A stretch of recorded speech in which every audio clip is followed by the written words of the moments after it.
good morning, afternoon, or evening, and welcome to the Bloody Disgusting Network.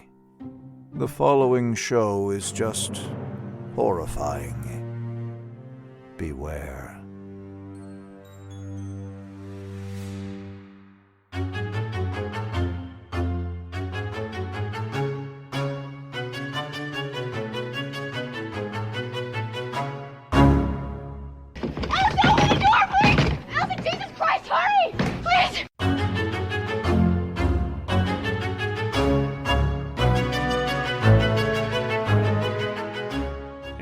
Welcome back to Horror Queers.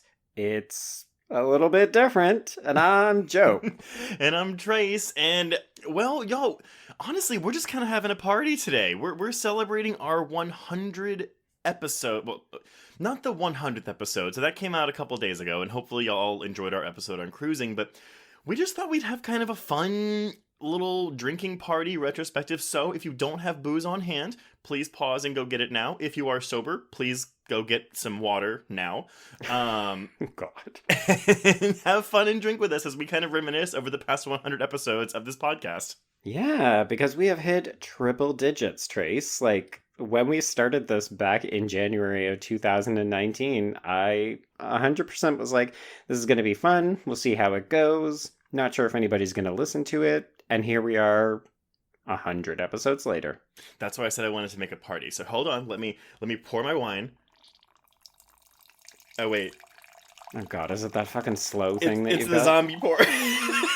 Just give me a second. We're going to be here all day. And also, anybody who had to pee, congratulations. Yeah, it's okay. We're going. Oh, you know what? I think it's like 2 swigs, so I'm good. Oh my god. This is going to be disgusting. Next time, shots for you. Oh my god, no, I'll die. So yeah, everyone, so I don't know, we don't really have we do have a plan for this today, but we're just kind of here to talk about some previous episodes. We actually did ask a lot of y'all about your favorite memories, what y'all liked about the show. I guess it maybe comes across as a little self-serving, but you know what? Fuck it. It's 100 episodes, and we're really proud. We do put a certain amount of work in here, and yes, we are going to be self-congratulatory for this episode. We're also going to make it a bit of a clip show. So we did ask, we reached out on our socials, and especially in our Facebook group, which, by the way, is now 700 plus members strong. So thank you, everyone who was a part of that. Woohoo. We asked them for some favorite moments from past episodes, so we actually went and pulled a lot of clips. So this episode, or bonus mini-sode thing, I don't know, however long it's going to be, is going to be kind of in a clip show format, on top of some other fun surprises we have for y'all coming up. Indeed. So because it's a clip show, there will be spoilers from some of the movies that we have clips for, and I wanted to just kind of list those off in case you hadn't seen the films or listened to the episodes, just so you don't come at us later and say, well, you really spoiled that for me, Trace and Joe. So if you have not seen or listened to these movies / episodes, we will have clips from them probably. We've got Ginger Snaps. We've got Seed of Chucky. We've got Midsummer, which was actually a Patreon episode. We've got The Descent. Zombeavers. Oh, actually, no, that's not a spoiler. That's just a song. Hosel Part II. The Rage Carrie 2. Martyrs, What Keeps You Alive, Psycho 2, and there's a couple of episodes where, well, hey, we'll do Vamp, Urban Legends Final Cut, Good Manners, Jason X, and ParaNorman. Jesus Christ. Those are actually really fast. That's a special treat that's going to come up later, and I'm really excited for that. Okay. But Joe, okay, 100 episodes, man. Did you think, well, I mean, I'm sure you thought we were going to get here, right? Oh, yeah. I mean, I kind of anticipated that we would be doing this until we got old. I know. I always think about it, like we were talking about before we got on the recording. We were like, "Oh my god, like we're gonna run out of movies to talk about one day." And I was like, "Not really. Like, not really. No. We may run out of queer movies, but there's no shortage Right. of movies that we can make queer." Oh God, yes. Insert that clip here. Yeah, exactly. I don't know. It's I'm really like. It's been an interesting journey. I mean, this is kind of an extension of our speed dating episodes where it's more casual and shit, but, you know, this is a momentous occasion, and I don't want to say I didn't think that we would get to this point, but it feels very surreal, especially with where the world is now with COVID. We're finally past this election, maybe, kind of. I don't know. It's been a journey. Yeah, I mean, as people know, we started as an editorial series, and that took a year to then merge and move into a podcast. And then we've had, hiccups and bumps and interesting detours along the way. Like, we didn't start with socials for forever because neither one of us wanted to take on the workload. So God. I remember for the longest time, we were always just asking people to follow us and then use the hashtag horror queers until we finally got off our asses. Actually, I'm gonna throw some credit your way. So listeners, even though like on the social it says like, tweets and posts by Joe and Trace, Joe really does do 90% of that. Like, I'll pop in and like reply to someone every now and then, but most of the scheduling, the promos, like the random celebrity birthdays that we celebrate, that is all Joe. And You're wow, we sure celebrate a lot of Sigourney Weaver on this social media handle. No, but I mean, again, so if y'all are on socials, please like show Joe some respect because he is working a lot of social media accounts because I'm too lazy to like think about it. No, we have our designated roles. I mean, that's the other kind of fun thing that people don't know is sometimes our personality comes out very strongly on the podcast, but sometimes we're very much in sync. So, I may do some of the socials, but you're the kind of OCD guy who's like, all right, we need to keep on top of scheduling and making sure that everything is going in on time. You're the person who like gets our ads like all figured out. So it's very much like a very good marriage in a lot of business ways. Yeah, I mean, it's true. And I mean, it's really funny. So listeners, just a sneak peek of what we'll be doing later in this episode. We are going to kind of read some bad reviews. We actually did have a good review, but the review stated that he wasn't sure that the two hosts liked each other very much. We're just catty, that's all. It's just I think that people that don't really utilize sarcasm and sassiness a lot in their everyday life, it can come across as just plain being mean or dislike or contempt.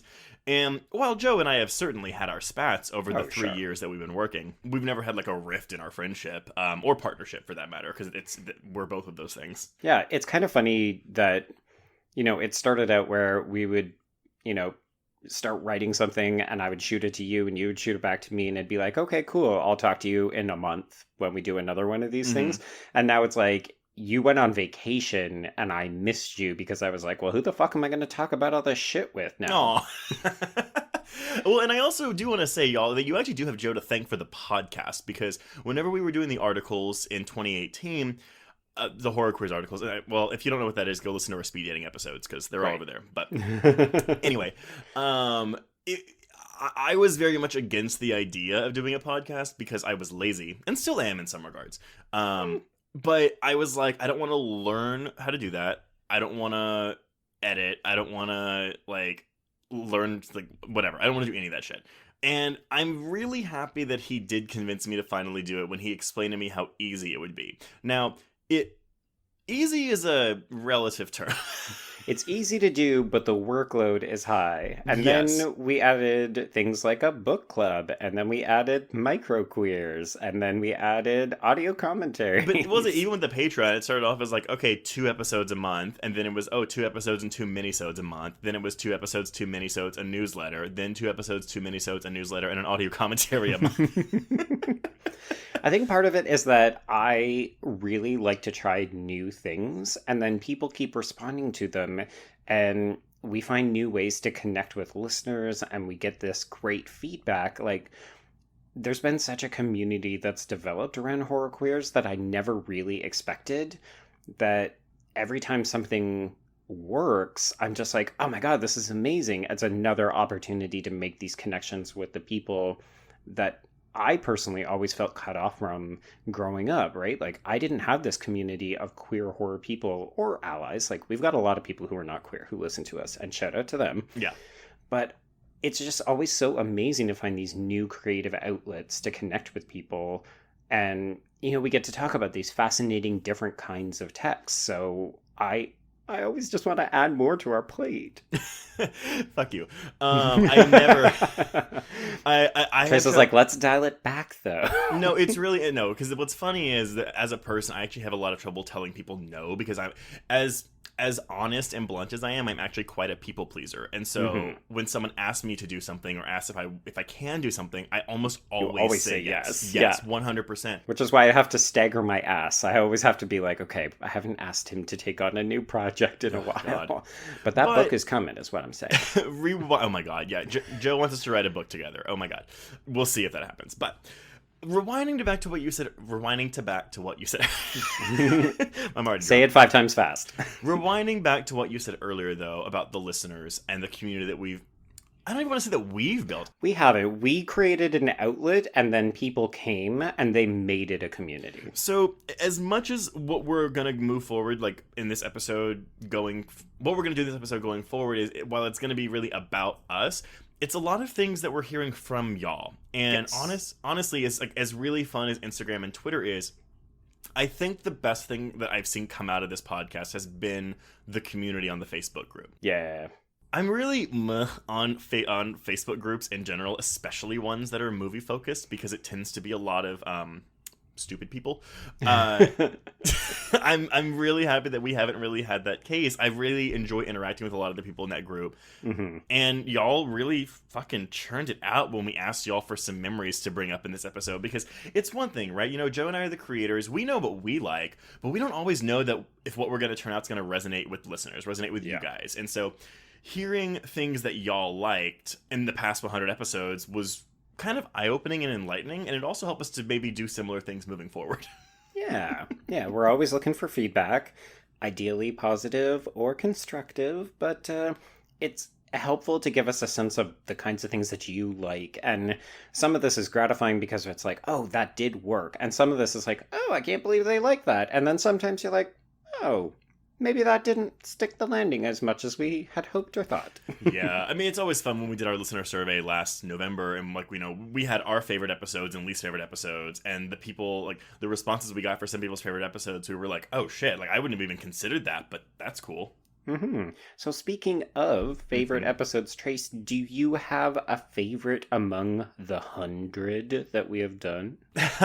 It's really funny because my answer is not even going to be one that's super queer. As much as I love talking about, queer things on this queer horror podcast, I don't think I was quite as in much hog heaven as I was discussing Scooby-Doo on Zombie Island. Ah, it's we live in a generation where it's it's all about nostalgia. And while yes, as we discussed in that episode, there is a huge I have huge nostalgia goggles on when it comes to all things Scooby-Doo. Right. To devote an hour and a half of time to going through Scooby-Doo history, discussing this gateway horror film, talking about how it's actually really mature and honestly quite dark for a children's film, and also trying to find some queer elements in it, and of course with our stellar guest Haley Fouch in that episode, it was, I don't think I've ever been happier recording an episode than I was doing Scooby-Doo on Zombie Island. Yeah, I mean, I could hear the giddiness in your voice, and you were so excited. I think even when I agreed to put it on the schedule, you were pretty insistent that we were going to do it, but you were always like, I hope that you'll get something good out of this and that maybe you'll enjoy the text and this kind of stuff. You were so trepidatious because I could tell that you had such emotional investment in it, and I think it really comes through in that episode. You are such a mega fucking fan, and that makes for great listening. It's definitely something where things from my youth, be it my childhood or my adolescence, we've talked in the past about our experiences growing up queer and what that was like, but movies and media were how I survived, how I escaped into my own little world. And something like Scooby-Doo, or even doing Reefer Madness, the movie musical, which I watched on repeat in high school, that was also a real treat to get to discuss. The nostalgia is less so oh, I was a kid and I like this, but more so these movies, they got you through stuff. They got me through stuff, absolutely. And I think it's important to recognize that, because obviously, I can look at a movie. No, they're perfect movies. It's fine.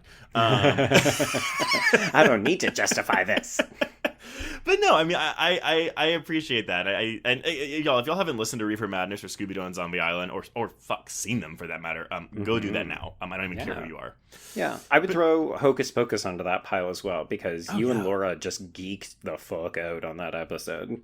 I think that's the thing. And the Grinch, like, I mean, I really liked our episode on cruising this week, because even though it's a film that I wasn't familiar with and I didn't have a huge connection with prior to watching it, I thought we had really good discussions out of it, you know? That actually transitions very nicely into my favorite episode. Good. And I'll confess that sometimes I still yearn for the editorials, because I like the opportunity to reflect a little bit on the kinds of things that we're saying, and we can go a little deeper into the research and that kind of stuff. So I do have a fondness for the episodes where we get really heavy with the analysis and we try to uncover meaningful things. So I would have to say that my favorite episode from the first 100 is Martyrs. Okay, I'm glad you said that, because I actually almost picked that one for my pick, because I too. So listeners, you know, we have a basic structure to our episodes, and it's usually like cool introductions. We'll go through like production, release, reception, and like what the film, like what our connection to the film for like 30 minutes, and then it's about an hour, sometimes another hour and a half of plot. When it's a film like Martyrs, or again, even Cruising from earlier this week, we tend to kind of nix the heavy plot synopsis and just really go into themes. And we don't do that a ton, and I know that for some people that's a problem, but I really like letting the movie dictate the discussion. And in Martyrs, that's absolutely what happened. I think we had really good discussion. So wait, what was there anything about that episode that you liked particularly? No, it was an episode that I was really feeling cautious about, because I know that it's so polarizing and divisive. So I was worried that we were going to try it and we wouldn't do it justice. Like, there's nothing worse than feeling, because I don't know if you share this sentiment, Trace, but sometimes I feel like we only have one chance to do a film, and I always want to make sure that we get it as right as possible. Mm-hmm. And there have been episodes where I've been like, that didn't really do as much as I think it could have, or we could have maybe spent more time unpacking it and that kind of stuff. So I've always just worried with some of these big texts that are really important to people, and I do think that Martyrs is a really significantly important text to people.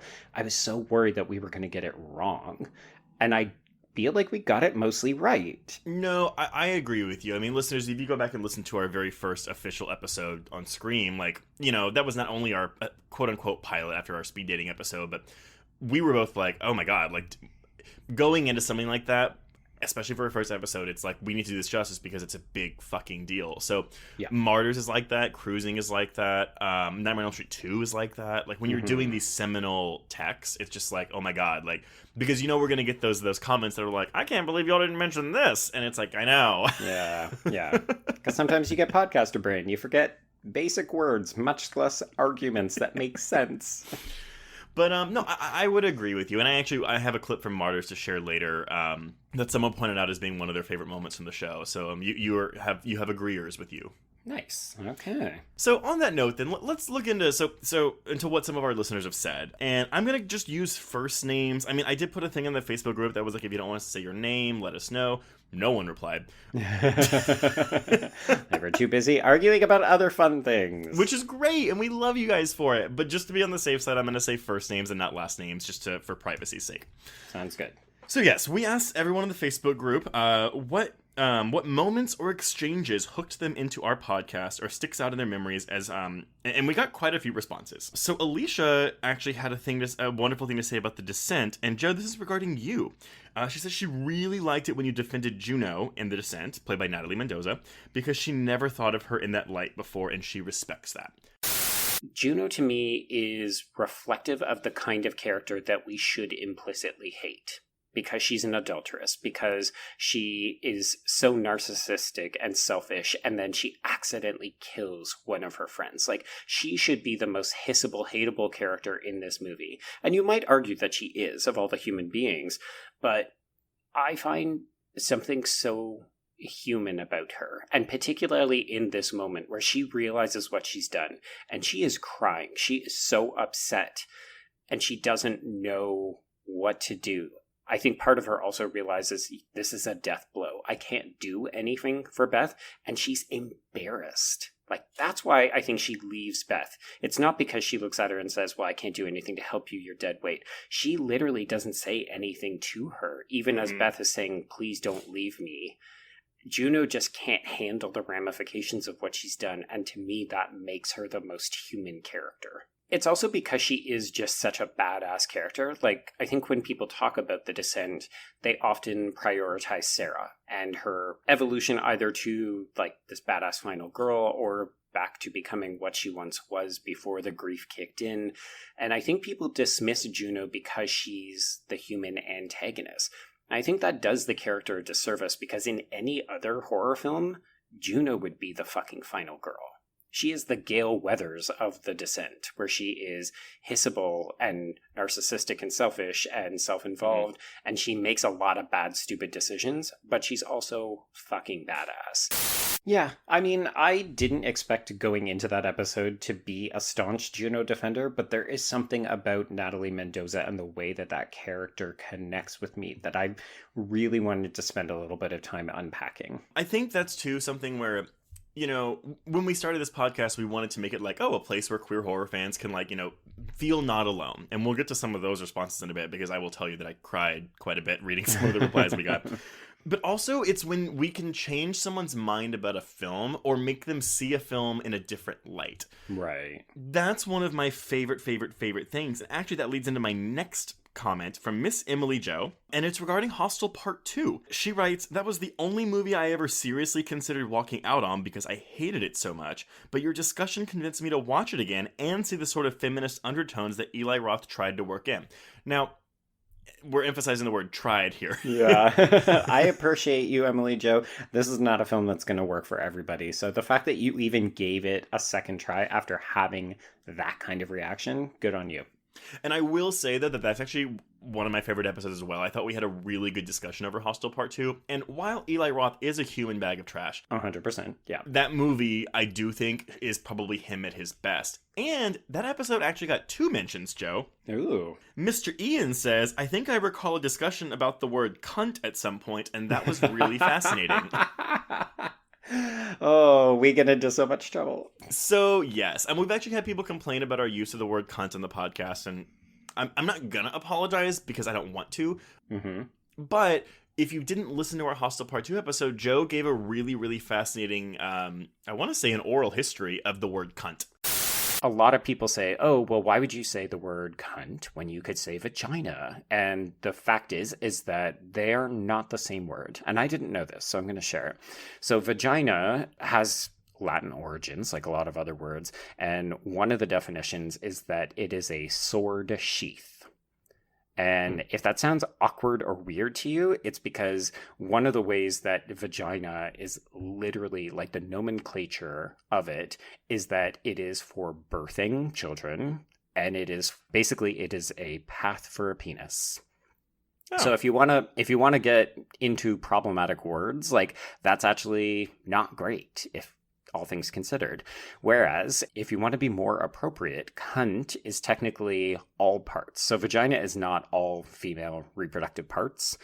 It's the whole shebang, both external and internal, including the labia, the vulva, the pudendum, vagina, and clitoris. So if you want to think about the fact that we have turned cunt, which is a more appropriate word for what we're often thinking about, we have weaponized it and sexualized it. Really, at the end of the day, cunt is a more appropriate term for a strong woman with sexual desire, and we've turned that into a bad thing. Huh. Now, I'm not suggesting it's going to be easy for people to just be like, I'm tossing out cunt all the time here, but I think it's important to acknowledge that this is not the way the phrase began. It actually, like, it goes way back in terms of genealogy from around the world, but also we, like, more or less, patriarchy has turned it into an insult and something that is derogatory and offensive. And I guess I would encourage women to think about saying, you know what, fuck men for doing this and reclaim the cunt. Again, I can understand why people take offense to this. And certainly there's been a number of times that people have said, you know, I don't want you to use this word. That has a negative stigma. That's a trigger for me. And we always do want to hear that. but some of this is also that this is an opportunity to unpack and talk about why maybe some of these words need to be appropriated or reappropriated. Yeah. And granted, if you don't like hearing that word, I mean, it's no different than us not liking to hear the F slur. Correct, yeah. So, and that's something that we no longer say on this podcast, but we will continue saying cunt. Yeah, maybe we'll be selective about how we're applying it in some ways. I'll use it for really, really big cunts. There we go. Okay. Go ahead. Okay, so we also heard from Kelly, who is one of the co-hosts of Spinsters of Horror, who we have both contributed to her podcast in small ways. Mm-hmm. And she had a comment about our Ginger Snaps episode where she said, it's nice to have a female perspective, so in this case, our fantastic guest Ariel Fisher, and talk openly about periods and menstruation. Yeah, and, unfortunately, that's an episode that I was drunk for, so I vaguely recall listening to this conversation. Sometimes there's a reason why we keep Trace away from the alcohol. I know that people do love to hear drunk Trace when he comes out of the closet. Mm-hmm. And sometimes that is really good. And other times it's like, no, but Trace, we still need you present. I have stopped drinking during episodes unless it's like a glass of wine. And listeners, I mean, if you don't know, so the big ones were, and we'll actually get into this in a second, were Ginger Snaps was a big drunk one for me, and the X-Files, I Want to Believe, was a big drunk one for me, and ever since it's an all-timer. Yeah, that's an all-timer. So basically, like, we edit the podcast, we do stuff like just some behind-the-scenes info. Oh, we edit. Yes. That X-Files episode, I edited no less than 20 minutes out of because the second half of it, I was so belligerently drunk that you could not understand what I was saying. It got a little slurry. A little bit, yeah, that's an understatement. But Ginger Snaps is actually a good segue into our next discussion. So, Joe, when we posted, like, looking for responses from people, we specifically said, yes, we have the cum discussion. Because, yeah. Unfortunately, I mean, I'm not even going to say unfortunately, but apparently my particular fetish for cum is popular, or at least widely regarded as a funny moment in the show's history. It's iconic. We can just say that. It's the episode that literally got us featured on the AV Club. It did. So even though we said we have that already on record as being a thing, we had Corbin, Guillaume, Bryce, and Ian say all mentioned the cum thing in the comments. So that was really fun. Now, what y'all may not know is that we actually started having a cum discussion in our Seed of Chucky episode because there's a lot of cum in that movie. Anyway, yeah, so lots of cum in this movie. Actually, and this isn't the only scene where there's cum. No, the scene where she's got the baster. turkey baster and there's like a CGI drop of cum that's about to fall out the tip of it. Mm-hmm. So icky. Chris, do you know where else there's cum in this movie? Well, no, those are the two moments. It's the intro and the turkey baster. So you're also forgetting just the masturbation in general when he's masturbating to Fangoria. Oh, well, that's true. But we don't see the cum in that That's scene. right. Oh yeah, there's no visual cum. There's no Well, visual he cum. holds up a little jar, doesn't he? Because isn't that why Jennifer Tilly freaks out on the couch? What am I supposed to do with this? Oh, you're right. He is holding like a jar of it at one point. Wow, there's a lot more cum in this movie than I thought. There's so much cum. Oh, bless you, Don Mancini. But it's Yeah. funny, right? Because none of that is even remotely gay, right? Like, it's queer, but it's not gay. You disagree? It's a little gay. I mean, you don't see a lot of cum in movies outside of, gay ones. Yeah. I was literally about to say, oh, we just talked about Knife Plus Heart. Which But is I'm a gay oh, one. Okay, yeah, which is a bit gay. Did they get away with it because it's doll cum and it's not like supposed to be human cum? Oh, 100%. Yeah. Yeah. Got to think so. Well, get away with it, like, as in, like, the ratings board wasn't like, that's an NC-17. I'm trying to think of other movies that we've seen like actual cum just like flying around. And that segue, though, I want to say it was even the next episode, Joe. It might have been 2 episodes later on Ginger Snaps, where I then go into a very long harangue about how much I love cum, and I want to not drink it, but have a lot of it. Bathe in it, I think? I don't know. Let's hear this clip and see what it says. Sticky is my least... Oh my god, where is this going? Wait, I have a point. Sticky is my least favorite tactile sensation. So, food things and sex to me don't mix. I don't like sticky. But whenever I say that, there's always a cum joke to be made out of it, you know? It's like, well, you're gay, you like cum. And I'm like, I don't just bathe in cum. I don't want sticky cum all over me all the time. Oh my god, I'm totally envisioning you in like the dying. Countess Wait. Bathory, But like in the bathtub from Hosel Part 2, but and it's just cum. no, but here's the thing. I do like cum a lot. Like I'm kind of a cum fetishist, but it's only sticky if you rub it on yourself and thin it out, or if you get it wet. If it's just a puddle on you, it's fine. But that's it. So I like the idea of cum, but I just don't want it to stick to me. I am going on record. This is my favorite guest appearance on any podcast ever. I just call this Thursday now. Anyway. Yeah, so basically what we're saying is you're a dirty boy. Let's move on. Yeah, for sure. All right, so we also heard from Miriam, who I love because she listens to both of my podcasts. So take that, Trace. Woo! I only have one podcast. This is true. Yeah. Well, one podcast in many forms. So. Yeah. So Miriam gave you a shout out to Zombeavers. She says, I still sing the Zombeavers song sometimes, and I learned that from Trace because I still haven't seen the movie. So that definitely sticks out of my memory. I love that. This idea that people don't just listen to episodes, but it gets stuck in their ears like catchy show tunes, but even if they haven't seen the film or don't know what you're referencing. That's actually the thing. So we've actually had a lot of people that say, oh, I haven't seen the film and I don't want to see the film, but I still listen to your episodes. That's great.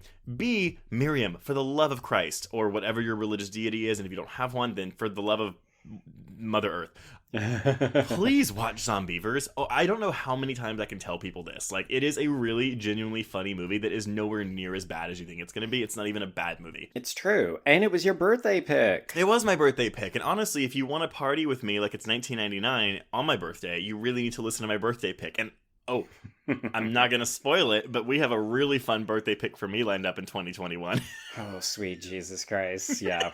No, we both have fun birthday picks next year. So. But for those of you who did not listen to the Zombeavers episode or did not listen all the way to the end, I did record a special track of me singing the Zombeavers theme song because that exists, and you can hear a little clip of that now. Zombeavers, Zombeavers, you hear your sweetheart scream. She tells you why you don't believe her. She saw one in the bathroom. It's no lie, it's a Zombeaver. Yeah, I really wish you could have seen me, Joe, recording that by myself. I had to, like, get, like, the MP3 off of YouTube, go through this whole, like, vocal removal tool, and then, like, play it and sing over it, and then, I don't know. It was really funny when I was doing it. I mean, I will say one of the things that I enjoy the most about the fact that we trade off on editing is that sometimes we will bury Easter eggs for the other person to find, and sometimes they don't. So I loved that I had no idea that was coming, and then I heard it when I listened to the episode. I was like, what the fuck is this shit in here? If it was actually in karaoke, I would have done better, because listening to it, I was like, oh my god, I sound so tone deaf, but it's okay. It's tough, yeah. And as a sidebar, I will say, I do feel like people should pay a little bit more attention, because we do actually bury those Easter eggs in for listeners as well. So if you haven't listened, there are changes in our opening theme where sometimes we will play a clip from the film instead of either Gale Weathers or Helen Shivers. So, moving on, we also have Ian, who talked about our episode on The Perfection. So, Ian says that he never listened to podcasts until he stumbled onto ours one day, and we had him hooked from the get-go. Oh, actually, I should say they, because we don't know pronouns. So Ian says, I never listened to podcasts until I stumbled onto yours somehow one day, and you had me hooked from the get-go. If I did have to choose a favorite episode, I'd go with the Perfection episode. It was a powerful film, but also your analysis and discussion. It added even more to it, to the point that I did reach out and email you guys, and that was a defining moment in your series, and I don't know, an episode like that could have been done poorly, but you handled it well and respectfully. So that's my favorite if I had to choose. Lastly, I have loved every micro-queers so far. They're perfect in length for my supermarket trip, and I love discovering the world of horror shorts. Some amazing, some not so amazing. So I love that you've branched out to make this. I'm really glad. The micro quiz has been a really fun branch off of the podcast, and I really liked it. It is more work that you put on our plate, but it's easy work for me. Like, I've discussed how I'm not really a shorts person, and so basically being forced to watch queer horror shorts has actually been really good, I think. Mm-hmm. And I like not just the different kinds of directors that we've gotten exposed to, but the different types of storytelling. Because a lot of the time, these shorts have to act in a very different way than the features that we're talking about. Mm-hmm. Yeah, absolutely. And if y'all haven't checked out the microqueers, they're really fun 15-minute episodes that we do on horror shorts that are freely available to the public. So please give those a look. Yeah. Moving on to, something that's going to be, I know, one of Joe's favorite things. Mike writes, any episode that's my favorite is one that includes Trace shouting, Paolo! Only because I can imagine listeners either rolling their eyes or laughing hysterically. He did say he would love to have a remix of these clips set to what dreams are made of. Unfortunately, I don't have that capability, Mike, but I can offer you a remix, a supercut of some of these clips. Oh, you're gonna love this. It's like the really bad Italian accent from the bad guy in the Lizzie McGuire movie. Fucking hell. Okay, everybody, now you have to finish your drink because Trace brought up Paolo and Isabella! Alias and McGuire. Yeah, that's exactly what happens. Fuck you. Fuck the Lizzie McGuire movie. Yeah, so Stoney, who was played by Yanni Gelman, and then Kinsa, who was played by Melanie Johnson. But Yanni Gelman, Mm-hmm. did you read my cheat sheet? Oh, this is your connection? Yes, it is, because he is the villain, Paolo, in the Lizzie McGuire movie. Oh my fucking god. Paolo and Isabella.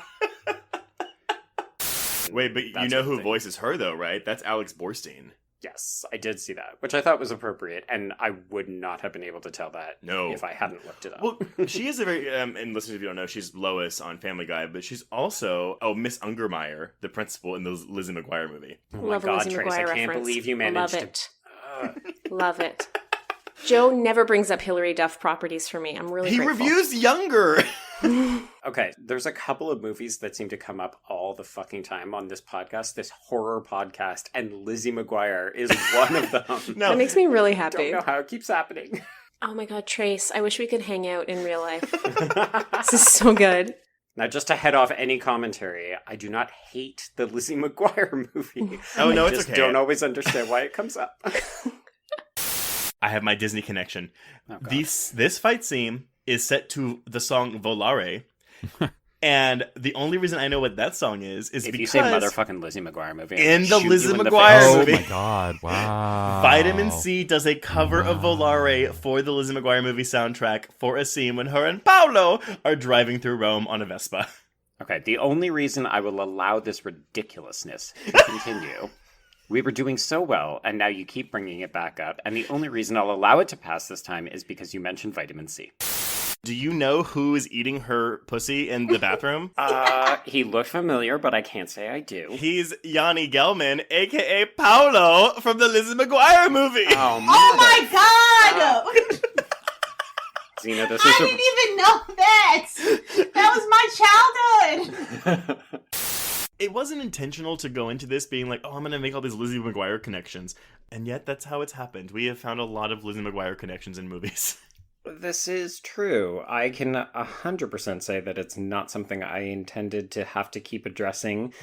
It has been a fun, amusing thing, mostly because I, again, never know when you're going to bring it up. So it's always just like, surprise! Lizzie McGuire movie! And I don't know. There's something fun about podcasting developing certain rhythms and cadences, and I kind of love that the Lizzie McGuire movie is a part of our history. Honestly, my favorite is when we have a guest and they are on my side about the Lizzie McGuire movie. Oh my god, no. That immediately gets you blacklisted. You will never be invited back. All right, what's next? So we have Tyler writing in about our Midsummer episode. And of course, a lot of people won't have heard this because it's available exclusively on Patreon. So do go and subscribe to the Patreon. We've got like 90 hours of content in addition to this Midsummer episode. Mm-hmm. And Tyler says, when Trace left the recording to prove his Midsummer theory by asking his husband to fact check, just to be heard going, fuck, as Joe chuckles. He loved it. Yeah, that's one of those things. I normally don't leave the recording room, but because I thought I was right. And what we were arguing over was I thought the character of Pele died in the fire at the end of that movie, and he did not. But it's not Pele in the end. He's still alive. That's what confused me. No, he's not. I thought that they named him. Yeah, he is. He's in the crowd. He's crying. No, he is not. He's up. No, He is. he's not. He's in the house burning with his brother, and they're staring at each other. Nope. I promise you that is the case. Okay, well, we're not going to be able to come to consensus. Yeah, we have. Listeners, can you please tell us which of us is right? Wait. Hold on. Okay. Andrew. Yeah? In the end of Midsummer, both Pele, the guy that's with them, him and his brother are both burning. Listeners, please note, and Trace, you are not allowed to edit this out. Trace is asking his husband. This is not fair. Unless he agrees with me, in which case it's totally fair. Damn it! Okay. Motherfucker. So, okay. In that case, future Trace, you can leave what I said in. I do love to prove you wrong. Yeah. Well, Joe, the next one's for you. Brandon says, my first podcast episode was the Hellraiser Bloodline episode, which, in case listeners don't know, that was Joe's birthday pick from this year to pair with my Zombeavers episode. Yes. I love the snark/humor the hosts bring to the show, and I like that they aren't horror experts per se, as in they always admit when they haven't seen everything, but they obviously love horror and bring fresh eyes and perspective to horror and cult classics, and that is very refreshing. I do like this part, though. Some horror pod hosts can be a little too inside baseball. Mm-hmm. Okay. And it's easy to feel left out at times, which I never feel on this show. It's basically where it's like people are trying to show their credibility by knowing every little thing. And regular people are like, okay, but do I need to have that kind of knowledge? Like, it's a form of gatekeeping. Okay, so it's like when we're trying to show our horror cred by covering obscure films, as some of our worst reviews have pointed out. Yes, exactly. Okay, next up. Okay, so next up is a person that shall be referred to as Dr. Horror, and they are talking about our Alien Covenant episode that had them in stitches. So it's really impressive that I liked that film, but still enjoyed listening to you making fun of it. I usually don't really like hearing shade thrown at films I enjoy, but that was a noteworthy exception. I think, okay, here's the difference. So I'll compare this to our episode on Stage Fright, not the 80s slasher, but the 2014 musical horror thing. Right, the one that we came down a little aggressively hard on. We did, and that was an early episode for us, but I still hate it. But that, not the episode, just the movie. No, the movie. But that's an episode where it's very much, I was like, oh, we are like lashing into this movie, and it maybe wasn't entirely fair because it's just definitely a movie that I was like, I wanted more from this, and it didn't give it to me. Whereas I feel like with Alien Covenant, we had a guest who liked the film. Thank you, Drew Deitch. Yes, but I don't even think we were throwing shade at Alien Covenant. I think, and maybe I'll disagree, but I think in that episode we were very much like critiquing it as critics and not like being bitchy gays, if that makes any sense. Whereas I do think in Stage Fright we might have been a bit of the bitchy gay stereotype.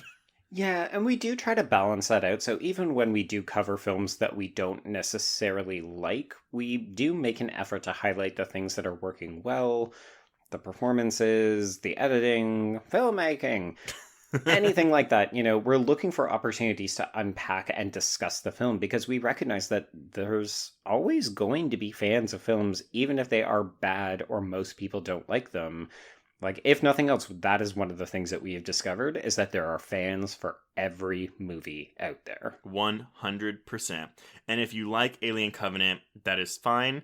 Do not bring it to my house because I already have it. Okay, for the record, I also like Alien Covenant. I just recognize that it has problems. I think if it was just like if the Alien franchise didn't exist and we got that movie, I think I would like it more.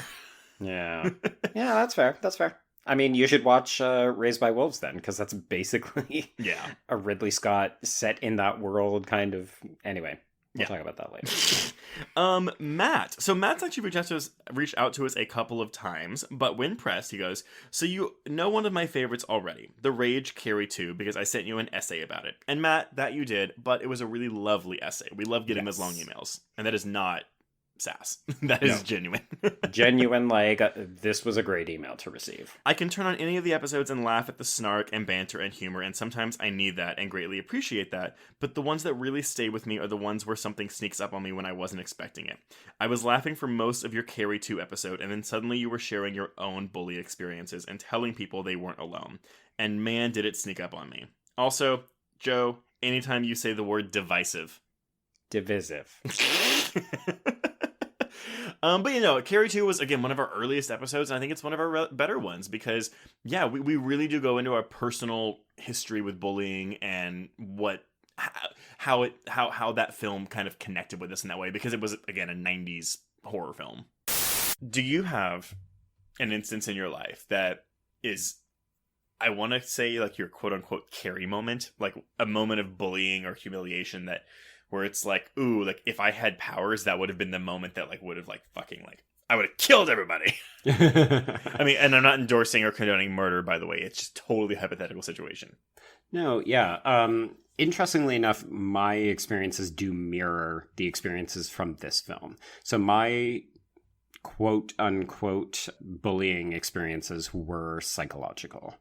So I never got locked in lockers. I never got beaten up. I deliberately took myself out of certain situations. Like, I tried not to spend time in locker rooms in high school and junior high because I didn't feel safe. Yeah. And I was afraid of being exposed and bullied in those scenarios.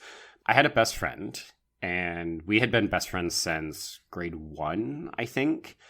And the way that the school system is set up, it was junior high was from grade 7 to 9, and then you would graduate and go to high school for 3 years, from grade 10 to 12. And in grade 9, I was still friends with this guy, and he had developed other friends that were then part of our joined friend group, but I didn't necessarily like these people all that much. Like, it was very much I was friends with him, and he was friends with these other people, so we were all friends.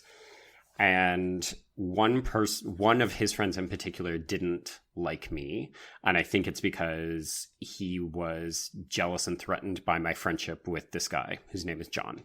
And yes, in hindsight, I look back on it, I probably had a very long-standing crush on my friend John. I was not ready to accept it. But at one point in grade 9, this other guy and all of the rest of my friends... I found out about it after the fact. I never actually was privy to the conversation because, of course, it's boys. They never talk. They ran away at lunch hour every day. Starting one random day, the lunch bell rang. I went to go and sit down in the cafeteria with them, and they literally got up and walked away and disappeared for the rest of the lunch hour without saying a single word to me. Did this every day for 2 weeks until I just realized, okay, these people are no longer my friends. And it was like a fucking knife, because I knew that the reason that they were doing it is because they knew that I was different and they didn't like it and they wanted to punish me. And they didn't even have the fucking balls to say anything. But this was like at the end of my career at this particular school. So I had all of a sudden no friends going into the rest of this year, and I felt completely isolated. At this point, I'm obviously already starting to question my own sexuality. Right. But I had to make like all these new friends. I felt completely isolated, completely alone. I was starting to have like really bad acne problems as well. So I basically hated myself, hated my life. And it ended up leading to all kinds of like depression, suicidal thoughts that carried on throughout my entire high school career. So John and you guys, if you're listening, you can go fuck yourselves because you were also shitheels. That's not a singular incident. I'm sure like tons of people, especially people listening to us right now, have had experiences like that. And, you know, for anyone that's never experienced something like that, they might be like, oh, it's not that bad. Like, kids will be kids, blah, blah, blah, blah. But things like that, like, they take a psychological toll on you. And when you're a child or an adolescent or a teenager and, you know, your brain is still developing, it shapes who you are as a person. Mm-hmm. And it's just, I mean, yeah, it sucks. Especially my self-worth. That was the thing. Like, I didn't know what I had done wrong. It's not like we had a fight. It's not like I made a move and it went bad or something like that. It was just like, they knew that I was different. They picked up on it. They didn't like it. You know, and it's interesting because I look back, and so John had an older sister, and I remember one time we were hanging out at his house and she just looked at me and she was like, "You're gay. Like, do you know that you're going to grow up and you're going to be gay?" And I was like, I don't even know what that is, because it was like grade 1 or 2. And after all of this stuff happened, all I could think about was, so did I just lose all of my friends because I'm this thing that people say I am that I don't even know what that means? Yeah. It sucked. I have a lot of experiences like with just like, yeah, like loss of self-worth. But and for some reason, the one that sticks out to me the most, and it's not even the worst of the things that's happened to me, was I remember being in 6th grade and going to the school dance, and like the next Monday, someone had spread a rumor that I was dancing with a guy at the dance. And granted, who this guy would have been, even if I was dancing with a guy, I don't even know who. Who would it have been? But isn't there always only one of us in any of these schools? I know. But yeah, so it was like the talk of the week that week at school. It was like, oh, like Trace the faggot was dancing with a guy at the dance. And I didn't. Like, I was staring at the girl with the big boobs. Her name was Haley. And because we know you love big boobs. And yeah, because I had a crush on her. Because at the time, I didn't know that I was gay. Apparently, everyone else did, though. So, I mean, it's not even like a big deal. But like, I remember just being made fun of that whole next week for making out with a guy. For dancing with a guy. Yeah. For something that didn't even happen. Right. But it was that easy. And I think that's also hard if you don't know you're gay yet, or you haven't thought about it seriously, when people are telling you that, it makes it even more difficult. Because that's when you actively try, you're like, no, I'm not. Don't tell me what I am. Like, I don't even know what that means. Well, and not that it's any less difficult if you do know you're gay. Obviously, like, I'm not trying to like belittle anyone else's experience, but like, I was so confused because I was like, I'm not, and it was so frustrating. And nothing you can say or do is going to change what they're saying. Oh, yeah. And if I had some Carrie or Rachel powers, I would have killed some people. Okay, Joe, what's up next? Okay, so that actually feeds in nicely to Katie's comment about our Martyrs episode. So they say they rewatched Martyrs last night so that this morning they could re-listen to the episode, and it was primarily so that they could hear Trace's reading of the ending as a moment of queer triumph.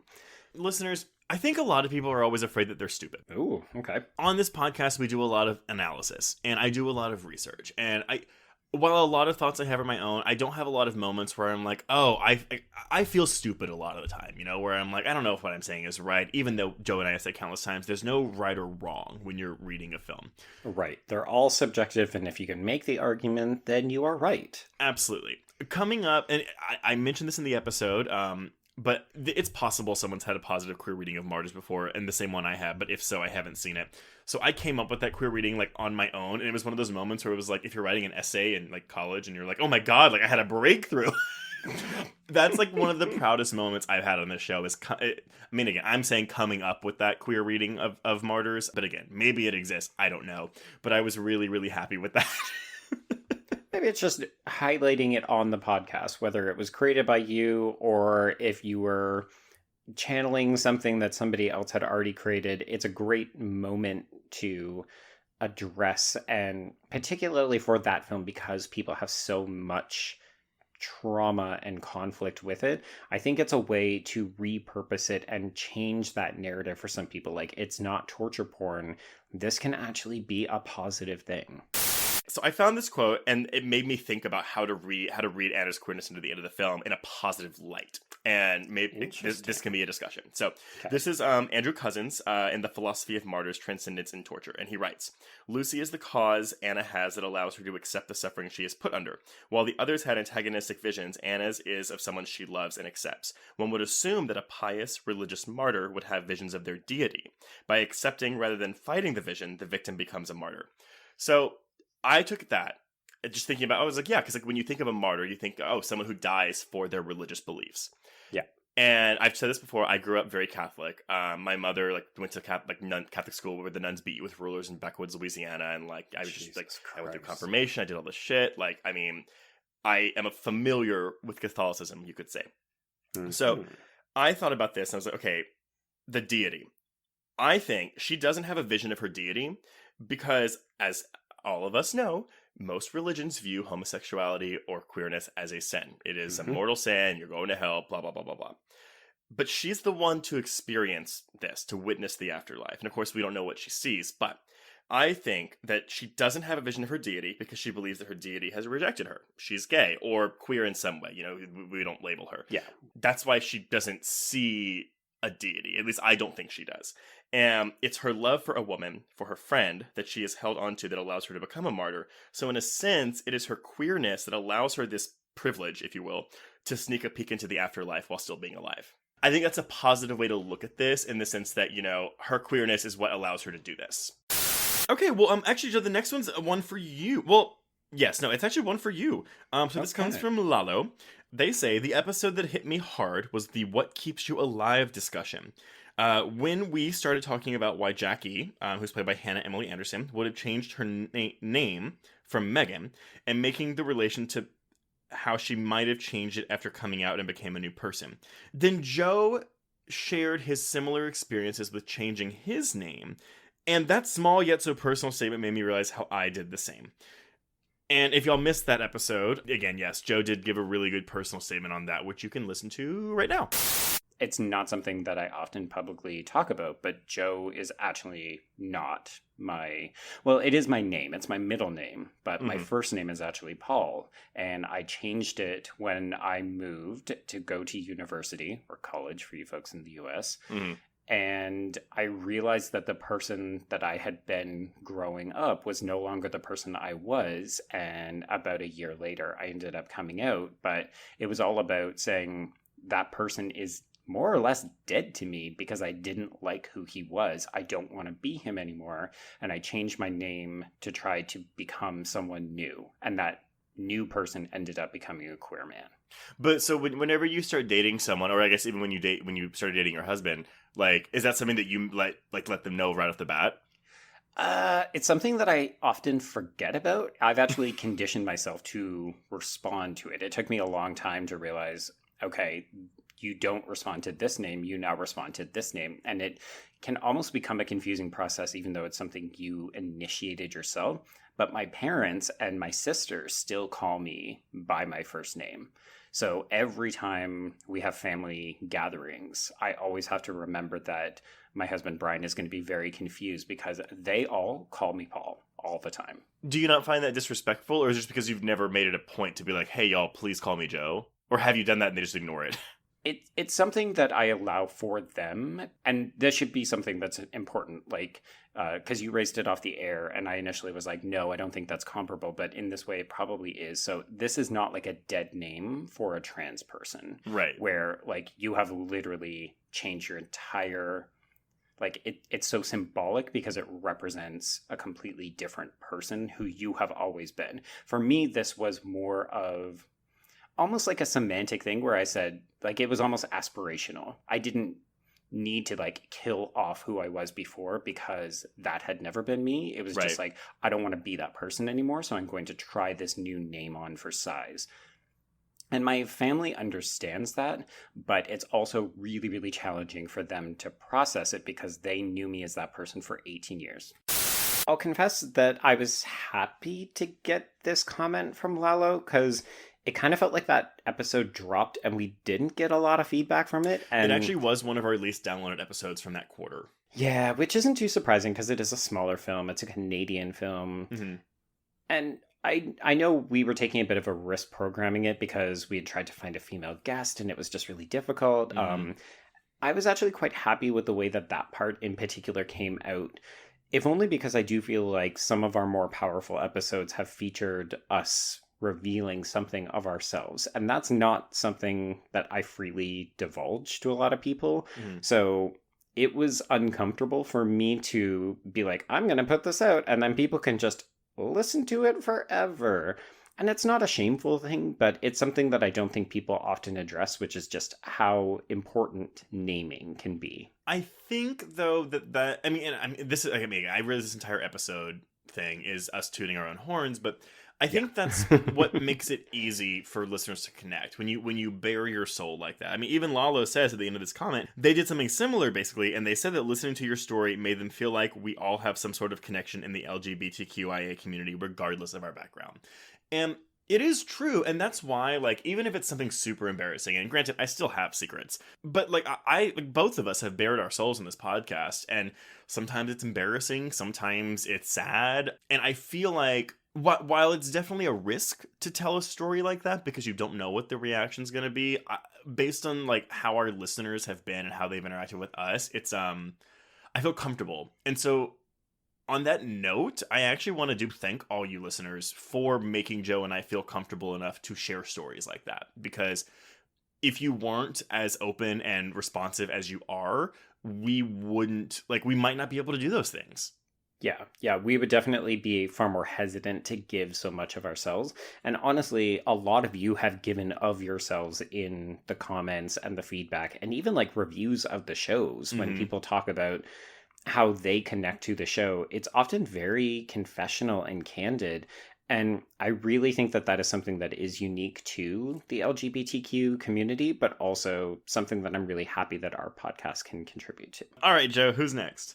All right, so we have a comment from a former guest on the show, Trace, and that is our friend Jenny Nolf, who has guested on 2 fantastic episodes and 2 of our lowest rated. So I'm just going to give a shout out once again to Fatal Frame and The Handmaiden.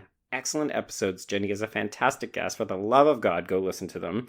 But Jenny does give you kudos, Trace. She says that your write-up of that complete Japanese-Korean history to prepare for the episode, and you even cut that down in the actual recording. I think it's a solid maybe 20 to 25 minutes of history that you just went all in on. It was very impressive. So, listeners, if you haven't listened to the Handmaiden episode, I basically go through, because the movie takes place, I want to say, in like the late 30s, and I didn't know anything about that time period. And granted, we had Jenny on because she's really, really, really knowledgeable in Asian culture, and it's great. Jenny, we promise we'll have you on a non-Asian film in the future. But I was like, I don't know fuck all about this. And so I took to Wikipedia to Google Japanese Korean relations history from the 1850s until 1940. And I had prepared an entire borderline PowerPoint presentation to give during that episode. A little bit. We had to pull you back from the brink. No, when I come in we logged into the recording and I was like, okay, so I have 10 pages of notes, and they're like, Trace, you can't say all that. No. That's its own mini-sode of just background to listen to before you watch the film. It is. But I will echo Joe's sentiment, though. Please go listen to Fatal Frame, which, again, is an adaptation of the video game, and the Handmaiden episodes, because Jenny's a really good guest. She's super knowledgeable, and she's a hoot to talk to. So speaking of Fatal Frame, we actually got a comment from Tiffany about that episode, which, as we mentioned, a little bit low on the episode downloads. So to be fair, I don't think Fatal Frame actually has a release in the States. Yeah, we made people watch it on YouTube. Yeah, so sorry, y'all, for that. But it is on YouTube still. I checked. There we go. Okay. So Tiffany says that they had scanned the episode and thought, okay, sure, they've reviewed this and that.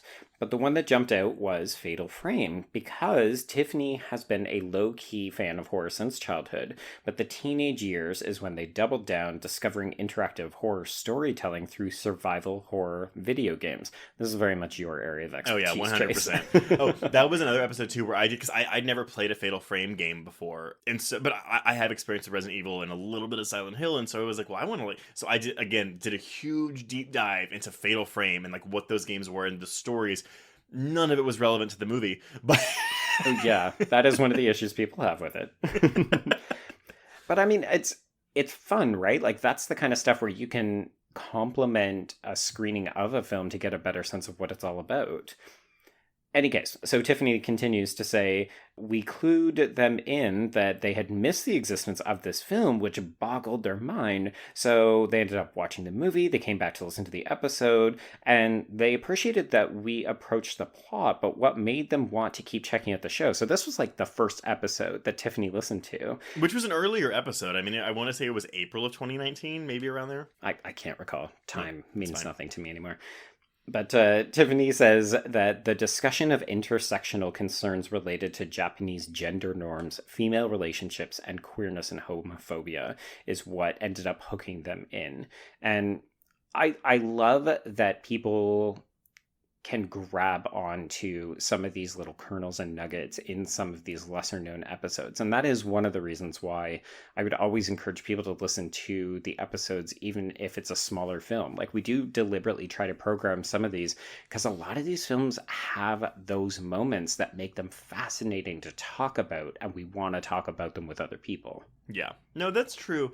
I do understand though. I mean, like, we're a weekly horror podcast. We're watching a movie a week, and if you're on the Patreon, more than a movie a week. I understand, like, it's hard to keep up with, especially if you don't own the films or you haven't seen them already, or you got to rent them. Like, it's also a financial investment. We understand that. Yes, indeed.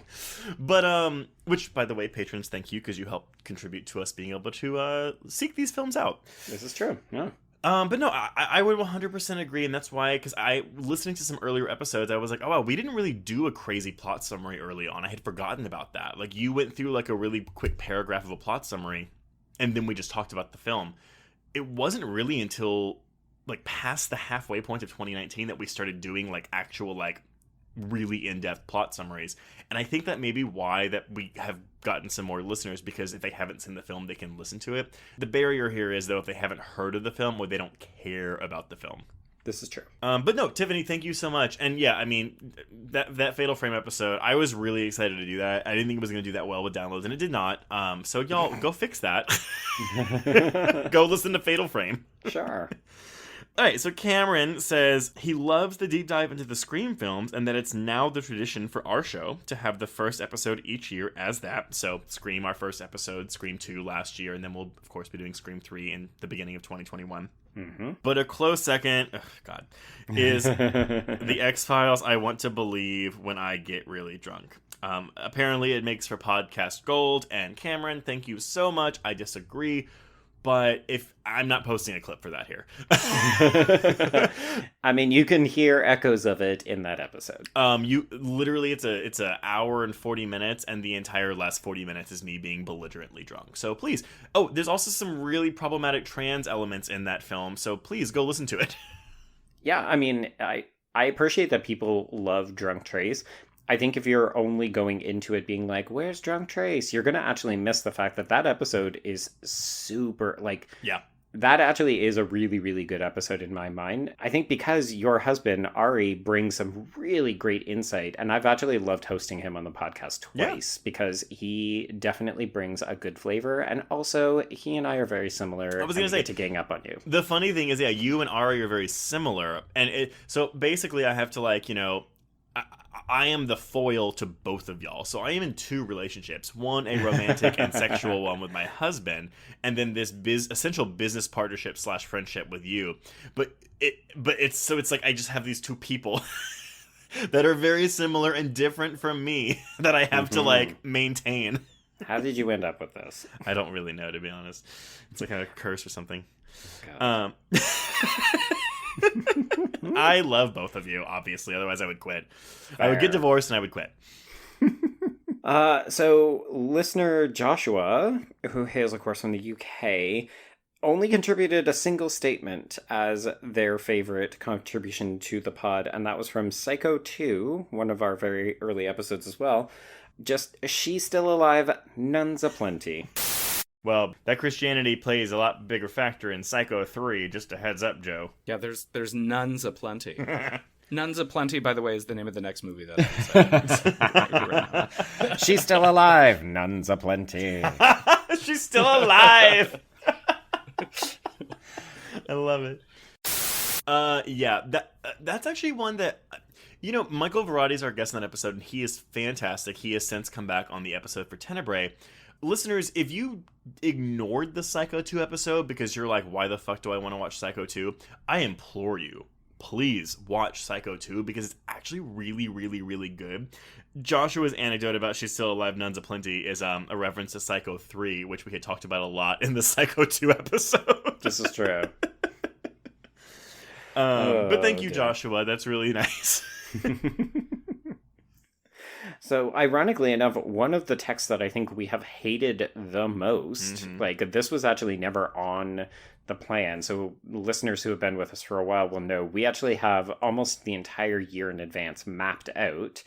And we had never planned to talk about Scream Resurrection. And then when we watched that TV show, we got so fucking mad that we decided we had to do an emergency episode on it, which is why we're celebrating 100 episodes now as opposed to next week. No, this is the one. And I wrote some articles I wrote one review and one like half review / hate letter to the show. And I got so much flack for it. I was like, okay, let's do it. Yeah, we did an emergency episode. It was super fun. But much like that Sage Fright episode, we are really, really bashing into it. But I do think our criticisms in that episode are valid. Yes, I agree. So, listener Rado says that their favorite episode is when we read this TV show to filth. And for context, Rado themselves say, as it deserves. And then also Scream, because of course it's Scream and it's amazing. So, I do like that people can appreciate we've talked a little bit about how the Scream fandom can be... intense. Yeah, that's a nice way to say it. Fandoms in general can be intense, but I found that the online Scream fandom tends to be very gay, and especially when it comes to the TV show, very youthful. Right. And this is no shade against the teens of 2020, but oh my god. Yeah, there's a lot of heart and passion, and sometimes that intensity can become a little frightening. So Rado says that, particularly with the Scream and our appreciation of Gail Weathers and how we want to be her and we identify, it really connected with them. And then also, I love that Rado is basically outing themselves as a lover of bitches as well, because they also talk about changing their perception of Jennifer's body and also Black Christmas. But wait, you're leaving this out. Jennifer's body for the better, so that means Rado didn't like Jennifer's body, and then we made them like it. Right. But then Black Christmas was for the worse. Yeah, I do feel bad. There's been a couple of people who have said, I liked a movie, and then I listened to your episode, and now I can't think of it the same way. I don't think it's always for the positive. The funny thing to me is, though, I came out of the Black Christmas episode liking that movie more. Like, I did too. I appreciated how much of a crazy film that is. No, it's not a good movie, and all the criticisms we said, like, I remember doing that episode. It was super fun, and we just laughed a lot, because it was like, this movie is garbage, but, like, it swings for the fences. But yeah, I mean, so everyone on the Facebook group who replied to this, thank you so much. I did want to go through a bit because, you know, I had mentioned, like, I was going through some of the emails we received over the past 2 years, and I don't want to say I took for granted some of the stories that listeners gave us, but rereading them all in, like, bulk, it was really emotional. It can hit you in the feels. Well, because, Joe, when we set out to this podcast, we wanted to make a safe haven for queer horror fans. And getting emails and messages like the following, it really, really hit home. Like, reading all of these in, like, succession, I teared up so much. Like, I got really emotional reading some of these. So, actually, take the first one, because I'm already getting emotional. Okay. So the first one is from listener Barbara, who says, hey, first, your podcast is awesome. Thank you, Barbara. Second, I just came out at 43, and your podcast is one of the first things I found. It's really awesome to listen to you guys and your guests. It sounds really silly, but it's really weird. Coming out so late and listening to all of you makes me feel less alone out here. My eldest is non-binary and transitioning, but they are off living their life. Darn it, if I did my job well and they are confident and happy. Barbara, that's amazing. And once in a while, I get a bonus and find an episode we can share, even though they dislike really scary horror.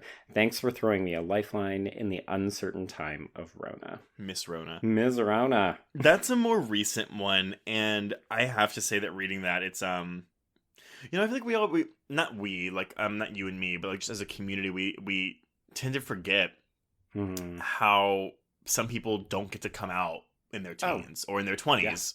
Yep. We And take for it- granted the fact that some of us were privileged enough to be able to do that. Like, to come out at 43. Yep. My God, Barbara. Hi, welcome. So excited to have you here, and fucking good on you. It's honestly, I'm even honored that someone that like would like that found us, like that she found us. I mean, that's Mhm. it's I don't know what her life is like. I don't know about their child, which by the way, though, cool story. Very cool. But it just feels really good to like know that, like, I don't know, we make someone's life a little bit better or easier, or make them feel not alone, you know? Absolutely. I don't know. And actually, that echoes Jules' sentiment. So Jules wrote in and said, really appreciate your work. I love horror and queer content. As a late bloomer lesbian in a city with limited queer communities, your podcast makes me feel a little bit less alone. Thank you so much. I think that to me is because when we started this, Joe, that is the one thing that we both said we wanted to do. We wanted to make people feel less alone. Like, that was my goal. Mm-hmm. Our goal. Oh my God. That was our goal. And getting that, I feel validated getting something like that. I mean, if nothing else, I think much like with Barbara's, where we take things for granted at coming out at a certain age, I think we also sometimes take for granted the fact that not everybody lives in a space where it's safe to be queer, or that they have a community that they can fall back on. And I don't want to speculate and say that it's just people living in middle America or small towns, but, you know, for anybody who doesn't have that kind of connection, that's what a podcast can do. That's why I love the power of this medium. I 100% agree. And, you know, we can see like the demographics of like where people are listening from. And it is stronger in major metropolitan areas like LA, New York, even Austin, Texas, where I live, which maybe it's all my friends. I don't know. Probably. I'm so popular, but there is a noticeable like dip in like the Bible Belt in the Midwest in the United States, but we do have listeners there, and some of them have reached out to us, and it's been really refreshing to see, like, just to see that we make a difference sometimes, and that people like our content and like what we're doing. Right. So Taylor comes in with, you guys are part of my weekly routine, and I would feel so lost without the show. Even if I don't know the movie, your enthusiasm or disdain for what you're talking about always makes for a great listen. Sometimes episodes have been the highlight of my week. And I think we've been getting a lot more of these types of responses since the whole pandemic kind of came into play. Yeah. And I do find that interesting because I don't know about you, Joe, but personally for me, like, my podcast listening has like decreased significantly since COVID because I don't have a commute anymore. Yeah, the same applies to me, but it has also helped me to understand which podcasts I like the most, because those are the ones where if a new episode drops, I immediately want to listen to it. And I think there is something special about people saying, you know what, even if it's a Tuesday and it sucks, I know that I'm going to have this podcast. So I love that we can be part of people's Wednesdays and maybe Fridays if they're listening to Micro Quiz. Well, some people listen to our Wednesday episodes on Fridays, so that makes sense. This is true. Yes, and our Patreon episodes on Mondays. So Gillen says, first of all, I wanted to send you guys a message because I really appreciate what you do, and I love listening to you talk about horror and queer theories. I had no idea there was a community of queer people who actually like horror, so when I found out about you two a year ago, I was really happy. Yeah. That hits home, right? Mm-hmm. I had no idea there was a community of queer people who actually like horror. And, you know, I used to be like, well, that's silly. I mean, not now, but like when people told me that in the past, I was like, well, that's silly. Like, gay people love horror. But I can confirm that after, like, even like in my city of Austin, like talking to people, like, there are a lot of gays who don't like horror or movies, period, which is really frustrating.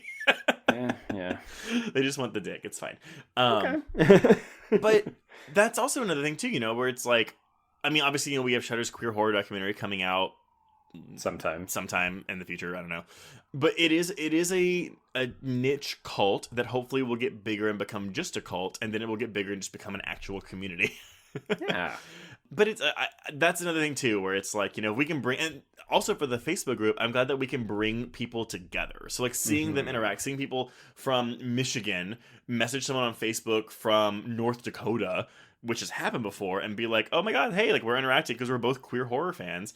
Yeah. That's really nice. So Leah says that they just started watching, or rather listening, and that they love the podcast so much, and they used to hate horror films, but ever since listening to us banter and talk about certain movies, they've been trying to give more horror films a chance. So they've watched Scream and Dead Ringers. That is a bit of whiplash there, Leah. Yeah, that's those are early episodes too. Yeah, but they love them both, and they just want to say that they love the podcast a lot, and that they love what we do, and it's a lot of fun to listen to us, and whenever they're bored, they'll give the podcast a listen. That's Thank lovely. you, Leah. Yeah, that's great, Leah. Matt chimes in with, I genuinely appreciate you using the platform you have to also speak to those who need to hear it the most. I know that speaking into a microphone might feel like you were speaking into a void sometimes, but people hear what you say and it affects them. I wanted to tell you that what you say matters. Hearing those things can be a lifeline for many who need one. I think that's the one that sent me over the edge when I was putting these together. Yeah. Sometimes that's... and feel free to cut this part out, but sometimes that makes me think that people are actually giving us too much credit. I don't know. Like, I think that's one of the reasons why I love to highlight the queer elements in horror films, because it establishes to people that we are there, that we are in these movies, that we have always existed. And even if some people always want to talk about how there is no queer content in this movie or that movie, I'm like, no, but there is. And it's important that people get to see that, or in this case, hear us talk about it and have that outlet, because it's a reminder that we are all here and we all fucking matter. I'm not going to cut that out because I understand where you're coming from. And I think it comes from like an imposter syndrome, you know, like we're just two guys that are like, that write for a popular horror website. Mm-hmm. And we started a podcast, and we are fortunate enough to have that website, Bloody Disgusting, be a platform for our podcast. And it's great. We're privileged in that way. Yeah. But that doesn't mean that our intentions are less good. Okay. And getting something like this, I mean, again, like, I mean, I literally teared up reading this the first time and the second time. And it's, again, it feels validating. Like, I don't know everyone's queer. Just because I'm queer doesn't mean I know everyone's queer experiences. And to limit that down, just because I'm a gay man doesn't mean I know every gay male's experience. Yeah. But I always... The reason I'm so open, especially if things that are embarrassing about me, and I know you're the same way, Joe, is because I want to like normalize it, to talk about these things. Like, and granted, like I said, there are a couple things that I haven't talked about yet that I maybe or maybe not will at some point in the future, just depending on how I feel. Sure. But when I've gotten like really confessional, when I've gotten really confessional, it's never been with like an ulterior motive of like, oh, this will make me look good. It's always, I mean, I'm glad, hopefully it has. I mean, obviously that's always like what you hope, but it's always been from like, this is who I am. And like, you know, both of us are unabashedly ourselves. We are who we are. We don't pretend to be someone we're not. And for me, I know that's always for better, for worse. Like I can come across really fucking asshole-ish, narcissistic, selfish, whatever. But I also am an honest person. Like I don't I don't fuck around with who I am.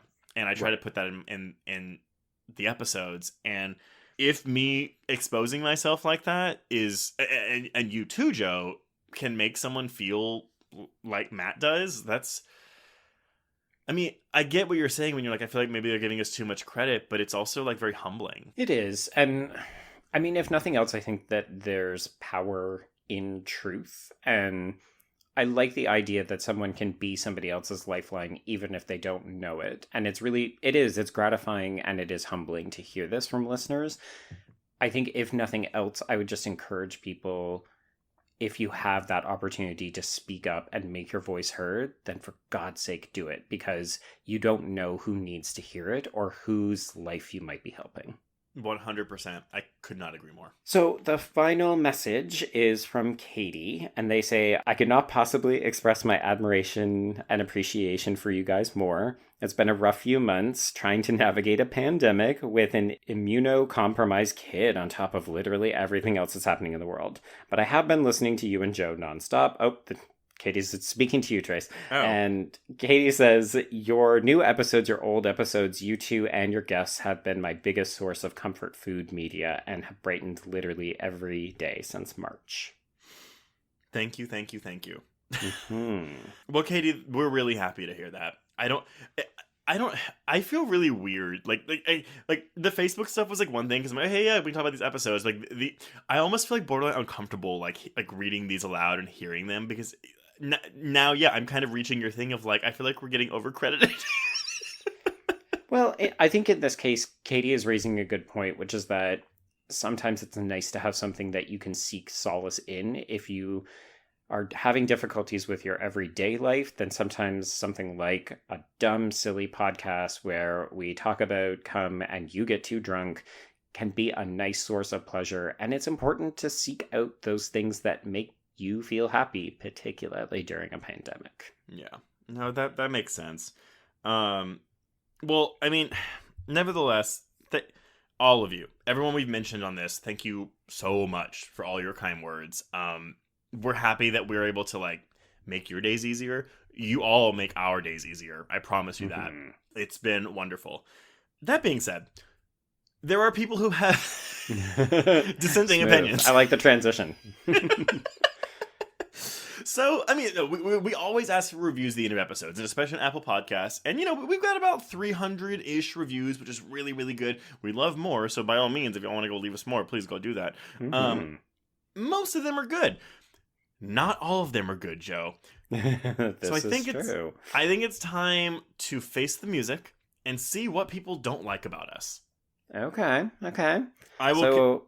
So, I'll kick us off with a short one because I've been talking a lot, so you can go with the long one next. Okay. Our first, and I'm not going to name names or usernames because it's just cunty at that point. Oops, sorry, cunt. Our first review comes from nobody, and it is titled "Why Just Why," and the subject of the review reads, "Why?" 1 star. Indeed. I think this person is having some kind of existential crisis and they just don't know what they're doing or where they are, and they somehow gravitated to this Apple Podcast review section and they are pouring their existential dread into the universe. I don't think that person actually listened to an episode. I think that they just saw horror queers and they were like, no, Bibles. It's true. I mean, one of the things that we debated for a long time was, do we want to call ourselves horror queers? Because we will automatically turn people off. A certain percentage of people will never listen to this podcast as a result of that. Right. So another esteemed colleague of ours has written to say, it's fine. And this review says, I was really excited at the concept of this podcast, but the execution isn't great.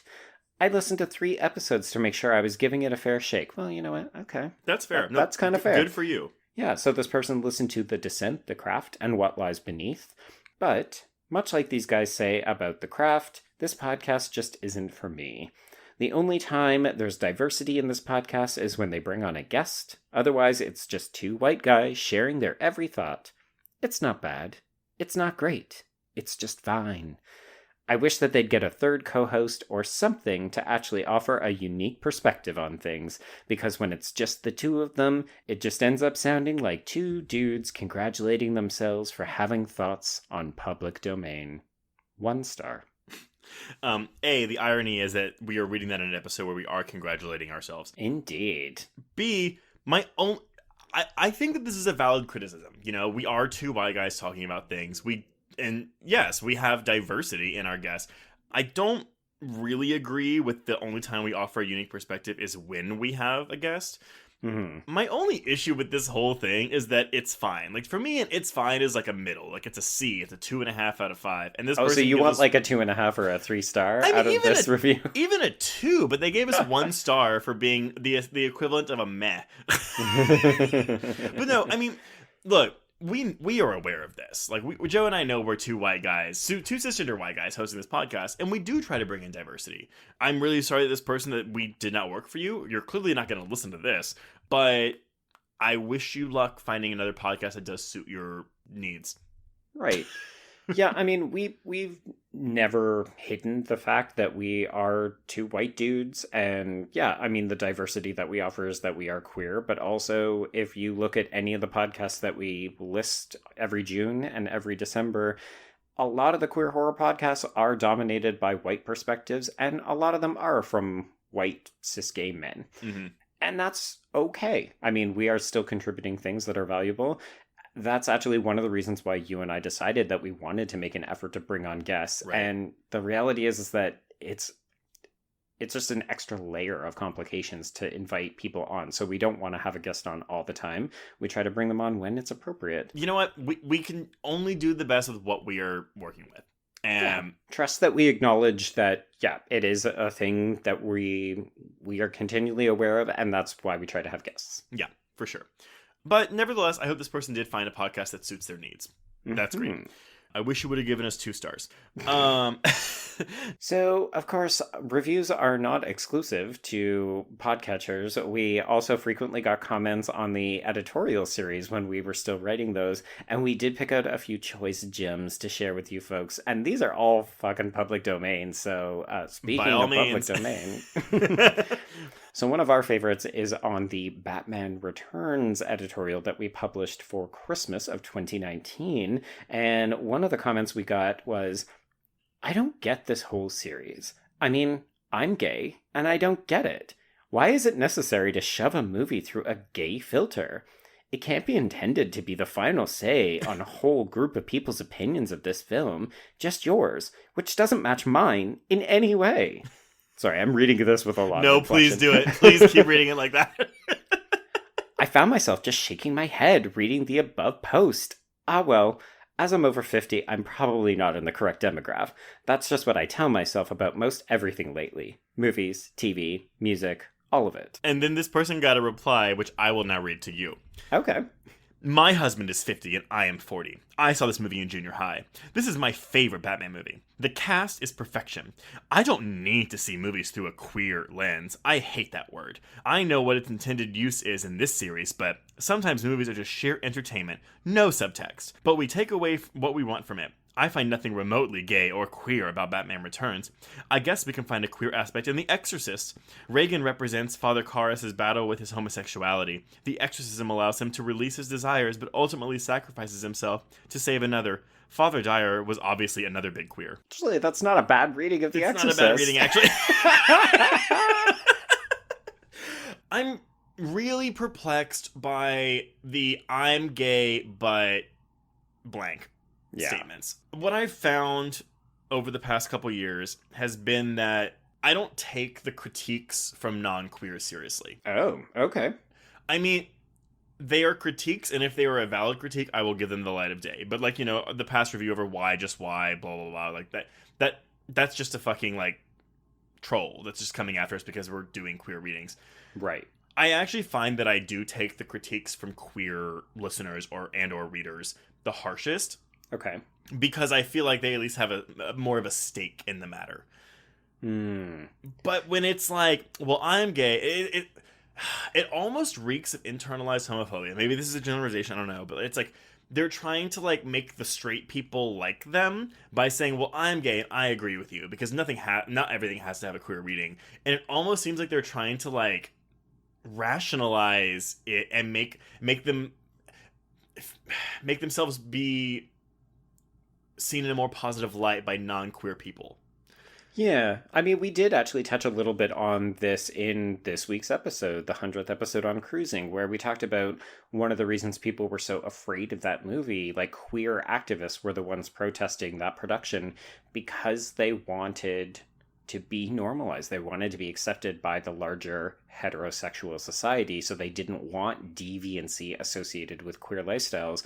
And I think what you're suggesting is people saying, well, but if we start to force these queer readings on things, then people aren't going to look at them the same way. They're going to feel like we're forcing it. You know, I think this person even says, like, it's being shoved through a gay filter. And if only I had such a filter. I mean, I think my issue is this idea that there's ever one single reading. It really gets my back up when people are like, well, you can't read that film this way Yeah. because, and I'm like, I 100% can. And I'm going to tell you why. And we've been very explicit with certain films saying there's not really a lot of queer content here, or there's no queer content, or it's campy, and that's the queer content, but it's not really explicit. There's no gay characters, gay actors, gay writers or directors, or that kind of stuff. I feel like we tried to do a good job of identifying when and where it happens. So I just feel like, how can you read the article and be like, oh, well, you're shoving it through this? It's like, you could say, oh, I don't agree with this, or I've never looked at it that way. But to say, oh, no, you're doing something wrong by putting a queer lens on things, I'm like, but that's how you read films. And we will continue to get more responses like this, as in our Scream article, which we wrote before we even did our episode on it. This person says, I'm gay, and this article makes me want to slit my eyelids. There is a lack of acknowledgement that men can be chummy without sexual connotations. It comes down to how masculinity is perceived and how heterosexual men aren't allowed to be quote-unquote affectionate or quote-unquote emotional without it meaning that they're gay. The stabbing being their first fuck? Wow, this is beyond a reach. I need to turn in my gay card. Or, I guess, queer. Yeah, people have always taken issue with our use of the word queer, and that is a generational divide. And again, we touch on that in Cruising. Totally understand that. Oh man, when people say it's a reach, I hate it. I hate it. If there are certain things that you want to do to get me mad, it's like, don't tell me not to use a certain word, or tell me that my reading is a reach. Look, you immediately will start to get very terse response from me. My mentality of the matter is, so I'm okay with the filmmaker saying, this is my intention. Totally fine. Sure. The fact of the matter is, once art leaves the creator and goes into the consumer, it loses, any artist's intention is gone. Yeah. You can still acknowledge it and 100%. say, like, if that's one of the ways that this was created, but if I don't agree with that, I'm still entitled to that opinion. The fact of the matter is, and you can debate it, you can discuss it, but there is no wrong reading of a film. If I am watching Halloween and I say that Michael Myers represents Nazism, sure. Like, that's a reading that I get from it, whatever. I can't tell someone that that's wrong, because they are bringing in their own personal experiences into whatever film they're watching and pulling out of it, like, readings based on that. So it's yourself and it's the film itself. So if someone wants to say that a movie that we're covering that we're saying is queer isn't queer, that's also okay. But sure. This kind of reaction of like, oh, I want to slit my eyelids reading this, that's not really the point. And that's never what we've tried to like promote in any of our articles or episodes. Well, and honestly, I mean, I love the internet for its hyperbolic reactions. So, hey girl, if you need to go and slit your eyelids over an article that you read referencing Scream as a queer film, you do you. Yeah, absolutely. Okay, well, Joe, I'm drunk. Yeah, I mean, maybe we should have done the feel-good ones after the mean tweets, but that's okay. So yeah, I mean, like, I don't know, man. Like, it's been a wild ride, and it's obviously over after this. Yes, this is the end of the podcast. We hope you enjoyed it. Goodbye. Listeners, I don't know. I mean, like, it's what I want to just reiterate to y'all, what we wanted to do with this episode was just thank you. Y'all have been wonderful. And it's been really nice to talk to you, to interact with you, to share experiences with you, and to hopefully touch you, metaphorically, in some ways. Oh my. It's been a really nice experience to be on this journey with y'all. Yes. I didn't write it. I should have written a speech. I mean, I feel like we've covered it in small bits and drabs throughout the last hour and a half or so. Yeah, that's fair. I mean, I'll echo every sentiment. This has been a blast. I have so loved doing this podcast with you, Trace, but really it's hearing from people. It's getting to interact with folks. We've talked a lot about how we love to hear your theories, your responses to these films. We love it when you folks write in and tell us that you want us desperately to cover some film. Like, this isn't just something that we do because we enjoy doing it. It's something that we enjoy doing because we get to do it with you. And that sounds like so saccharine and so syrupy, but it's honestly the truth. Like, we don't do this if people don't listen, because, like, as much as we get stuff out of it, it's more exciting to do it with other people. 100%. It's been just very nice. It's been a wonderful experience for both of us, and I'm speaking for Joe on this, but it's just like, it's been really nice to get to meet you guys, interact with you guys. If you're listening to this and you haven't interacted with us, please, by all means, like, send us something, like, reach out.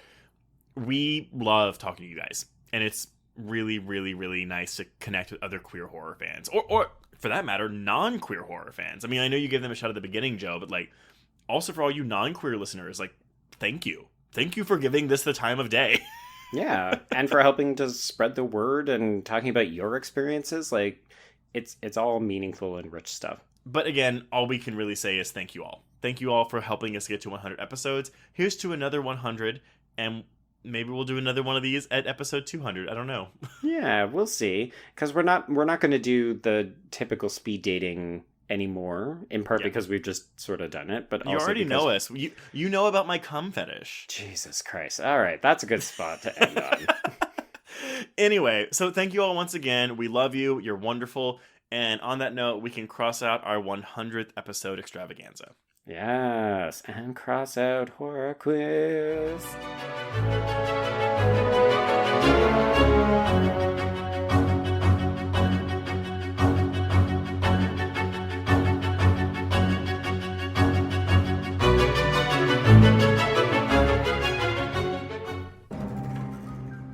You've made it to the end of another bloody, disgusting podcast. Congratulations. If you like our programming, consider searching for other bloody, disgusting podcasts, such as Creepy, Horror Queers, The Boo Crew, SCP Archives, Nightlight, Margaret's Garden, Nightmare on Film Street, and more. It was late in the afternoon when the professor and I took our way towards the east, whence I knew Jonathan was coming. Jonathan Harker has asked me to note this, as he says he is hardly equal to the task, and he wants an exact record kept. Dear Madam Mina, I have read your husband's so wonderful diary. Strange and terrible as it is true. I will pledge my life on it. God preserve my sanity, for to this I am reduced. Safety and the assurance of safety are things of the past. I am in hopes that I shall see more of you at Castle Dracula.